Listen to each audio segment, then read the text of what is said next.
Okay, I'm trying to make my videos shorter, but I don't think this one's going to be very short. The biggest thing right now is the whole Wikileaks Vault 7, especially through the independent media. I'm not sure how corporate media is handling all this, but we'll see. I really don't want to talk about this because it's not where I want to go as far as my talking points. Um, I mean, technology is what is putting me into this spot because there's a lot of people that I watch that are independent media. They're not very tech savvy. So a lot of them are asking, okay, I don't understand what these details, what do these things mean? What is Vault 7's release? What's it talking about? Can someone tell me what's going on? I mean, in general, you'll get that. You can read it on WikiLeaks itself. Um, I mean, technology is just second nature to me. It's something I grew up with. I was playing on my brother's Commodore 64 since I was like 3. Building computers since I was like in my early teens. Overclocking and things like that. Playing with scripts on on the Commodore 64 just to see it working. Um, but it's not my pursuit. It's my profession, but it's not my pursuit right now. My pursuit right now is politics, and I hate that. I don't want to deal with politics, but it's what this country needs right now. Good policies. So let me get into a little bit of the Vault 7 first release. So to get started, I want to kind of build up um, a narrative. So the CIA, Central Intelligence Agency, was created by Harry Truman back in the mid 20th century. He regretted it, but he thought it was necessary. And afterwards, he said, the way it's going, it's not good. I don't want to paraphrase him too much, but I will get into it in a later video. But so the way CIA did things with spying and espionage and all that stuff, it's new territory. It's the digital age. It's everything is about cybersecurity, cyber attacks. It's a whole new ball game, whole new languages, whole new way of thinking, whole new battleground. Back then, you could attack someone. You could use a missile or a gun. Right now, it's press of a button.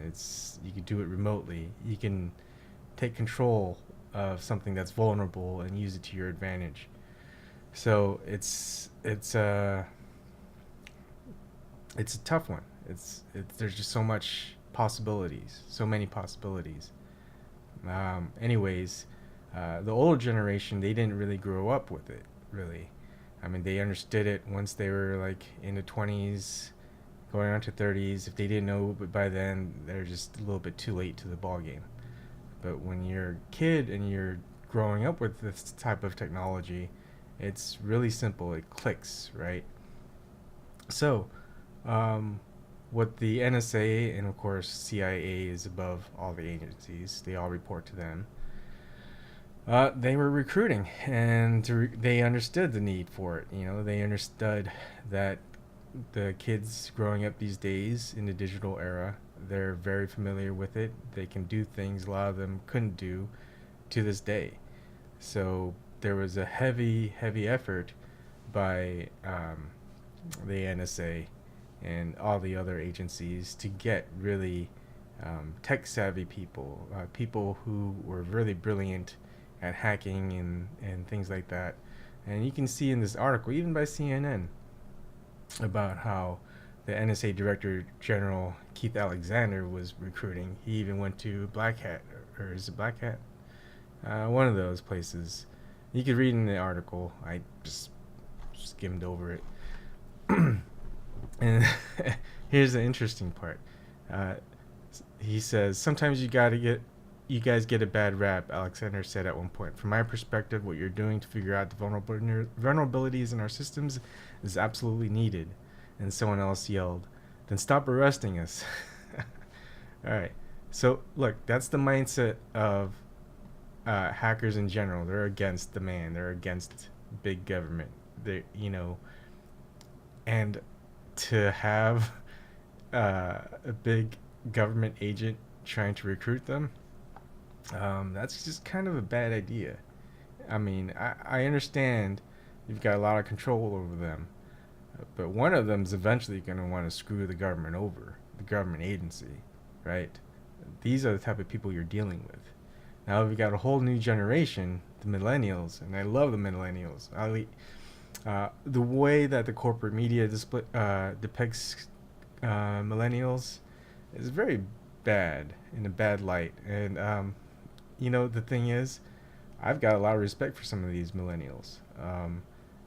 Kenneth Mejia, right? 25. He's a leader. You got Samuel Ronan, 28. He's a leader. I'm 30. I'm 10 years older than them, and I'm following them. They're leading, and they're making me making me step up.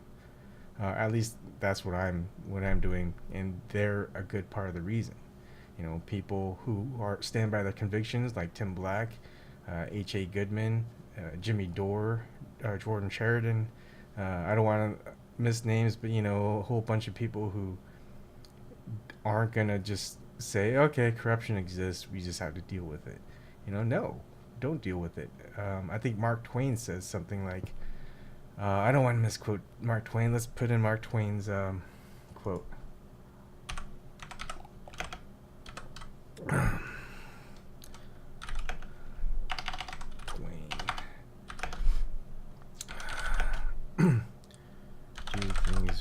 Do the right thing. All right, he said, do the right thing. It will gratify some people and astonish the rest. I always thought that was a great quote. I'll get more into that in another video. I keep moving on to different things. Now, here's the latest snippet. March 7th. This is former CIA, head of CIA, Michael Hayden. He's giving an interview with BBC Fox News, and here's what he says. There's another dynamic at work here. In order to do this kind of stuff, we have to recruit from a certain demographic. And I don't mean to judge them at all, but this group of millennials and related groups simply have different understandings of the words loyalty, and secrecy, and transparency than certainly my generation did. And so we bring these folks into the agency, good Americans all, I can only assume, but again, culturally, they have different instincts than the people who made the decision to hire them. And we may be running into this different cultural approach that we saw with Chelsea Manning, with Edward Snowden, and now perhaps with a third actor. Okay, so as you can see, it's pretty dumb thing to say, but he's right on. He's correct. It's very different than what my generation and generation before me grew up with. The idea of patriotism is relative.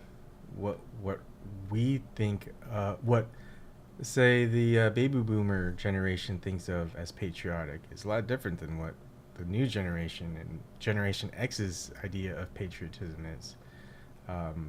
Their idea of patriotism borders more onto nationalism. The patriotism today that we find is a lot more with, the underdog, right? Sticking up for people who can't stick up for themselves. And basically what led up to the United States, the U.S. Constitution, the Articles of Confederation that led up to the U.S. Constitution. That's how a lot of patriotism these days are thought about, and it's not about all military. We're not about American imperialism. American imperialism is against everything that we stand for. At least back then when we found the United States, and right now, that's the difference. Okay. Anyways, so right there is kind of going where my narrative is going with the Vault 7 WikiLeaks. So when you get to the Vault 7 WikiLeaks, you get this little press release, and it talks about all these details, which is good. It sums up a lot of the things that what's contained in the actual reports, and also it actually goes through and tells you what's not in, and they don't want to tell you all the technical details. I mean, if you really want to know all these technical details, you can actually find them on the net. All the CIA is basically doing is gathering all the types of hacking tools that are found outside and using for their own using their own weapons. They're making them newer versions of them, making them better. They're making them more expansive. I think they want to do some type of unifying of a certain type of hack and make it more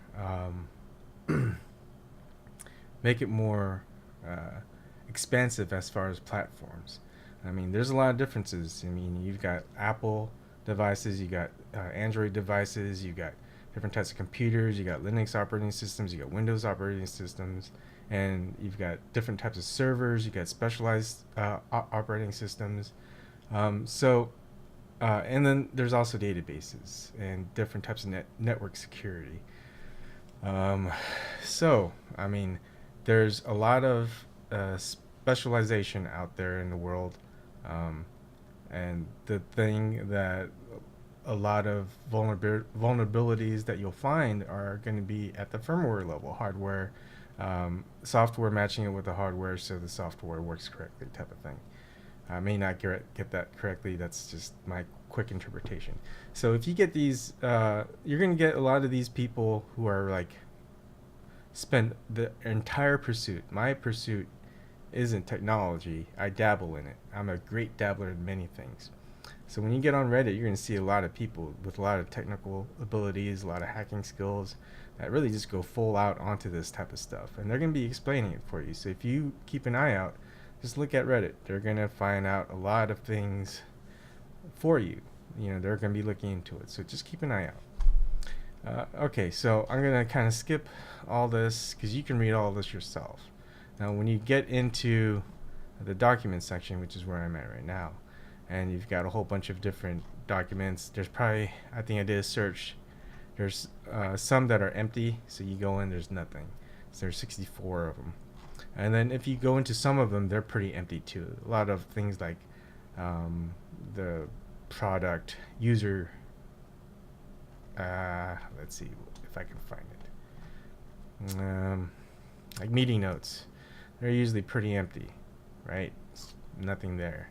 But when you go through a lot of them one by one, you go in, and with the majority of the things that I found were user guides, setup guides, just details of something, how to set up something. There are some things which I like that actually show, shoot, it's not even there. Excuse me. Where is it? Is this it? UEI. Nope. Oh wow. Like for a certain project, they'll have like pass fails. I think Pterodactyl was one. Right? They've got what works on what type of system, operating system. They verified tests that worked. They didn't verify it on certain things. And I mean, this stuff exists out in the real world. The government is just collecting them. What they're doing with them, we're going to find out pretty soon, I'm pretty sure. So now, to get back to the narrative that I wanted to talk about, is how millennials are dealing with this. And this is kind of the very corporate level, document level driven, very formal process something like this virtualized development test environment, because when you create software, it's based off of product guides, um, kind of how what the intended purpose is, what the product does, what's the end user going to use it for. So you gather all these details. Those are like product specifications, and you've got a project manager that just collects those, works with the development team, quality assurance team, and make sure that they get a release date, and they test out the system, and they build the system, and it works for specifications. And government is very, very adamant about that. So if you're actually a software company, and you think it's very formal, just wait till you work for the military. It's 100 times that. Now, what you're gonna get right now, what I'm seeing from all the documentation, and you can see it within, like, payload deployment unit test issue tracker, right? You've got this, oh my god, it works, 11E1, right? That's just kind of a like lead talk, 1337. If you don't know that jargon, don't worry about it. And they talk very immaturely, and that's just how kind of we roll, right? We're we're very geeky. That's it's all nerdy stuff. We're doing things that people they'll probably never understand. So this is the type of so basically what I see it is a big playground of, they hired a lot of these hackers who are I would think are mostly anarchist types. And you got millennials who can't find a job elsewhere. They got college degrees. They need skills to work. They're getting good level job benefits by working for the military. And they got a lot of things to do, but they got a lot of learning to do. And so you've got a mix of a playground where they got to learn, document everything, and you've got a mix of the corporate / government, very formalized type of way of doing things. But as you can see here, that's not the case. They're going back and forth, creating wikis, just kind of talking about what works, what doesn't work, all the issues that they're having. They're trying to follow all the procedures, just like any type of company, and just being very informal. And I wish I could kind of see what the actual picture was inside the CIA, but that's my best guess. So now what you got to understand is this stuff has been going on for a while. Back in 2012, if you don't know, maybe even sooner or later, I don't know the exact dates, it's been a long time, but Braxis contract was a big deal. They're getting, all the CCTV security cameras, feed into one database type of thing, and just spying on either other countries and possibly even our own country.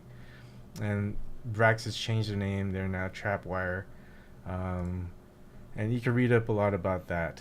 I don't want to get into it. I mean, this is a different type of leak now, what Vault7 is doing, because this is potentially what the CIA is doing within our government rather than outside our government. We're expecting a war on other governments, but if, just like a lot of the current narratives are, the CIA's always been doing this. A lot of people don't trust the CIA. People call them spooks for a reason. A whole bunch of other stuff. So what it boils down to is, we just need more data. We need to see more details. You're going to see a lot of this on Reddit and different other areas. I'm sure if you go into the I don't even know what you call it these days, deep web, whatever you want to call it, there's going to be a lot more into what what these reports are. There's going to be a lot of people looking at this, a lot of companies looking at this, and I think right now it's very very simple. It's stuff that's out there already. It's stuff that look at this. I mean, a lot of this isn't even documented. I mean, this stuff is actually documented out in the webosphere, internet. The what do you call it? A long time ago, the internet superhighway or something like that. It's all out there if you want to find it. You got like keyloggers that you can buy. I mean, it's commercialized. Let's see, USB keylogger. Look, you could buy it at even jet.com. Newegg, you got these USB keyloggers, key grabbers, whatever, right? You can run of the mill. So why are we worried about the CIA about this stuff? What we need to be worried about the CIA is weaponizing it, finding a way to exploit every different variety of platforms or whatever. I think they're a long way off. They have to work with millennials and other types of people. Case in point, let's see. Government wants backdoor. Let's see. So you probably saw this a year ago, maybe 2 years ago, the whole iPhone type of thing of was it suspected terrorists had something, so they needed to get inside, and so they wanted Apple to create backdoors to their software program. Then you could just do a Google search, you'll see it. You know, if they were close to doing the things that people are afraid of, they wouldn't have asked for this. They wouldn't have asked for backdoors because they wouldn't need it. They know their limitations. They know that they're a long ways off. They're behind. So I'm not too worried about it. The CIA is gonna be very, very outdated as far as cyber warfare goes. They're gonna lose. That's kind of a scary thing if you think about it country-wise, but maybe it's a good thing because the CIA's been causing a lot of destruction everywhere for their own purposes, not for the U.S. purposes. We'll see where it goes, but I think you just have to wait, see what people find and put on Reddit and whatnot, and go from there. I mean, you want to validate your sources. If anyone has any questions, feel free to comment.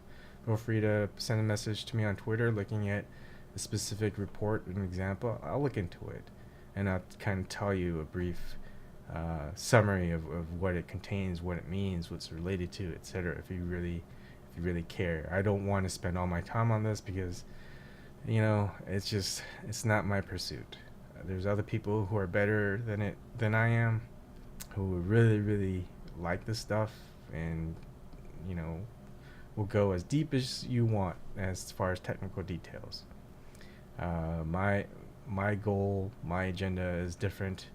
My agenda is to get everyone to vote, to get policies made where it helps the poor, where it helps the environment, where it ends war, ends American imperialism. So that's my agenda. That's where I want to focus my attention on. If I have to go through history, if I have to go through certain current events, yeah, I'll do that. But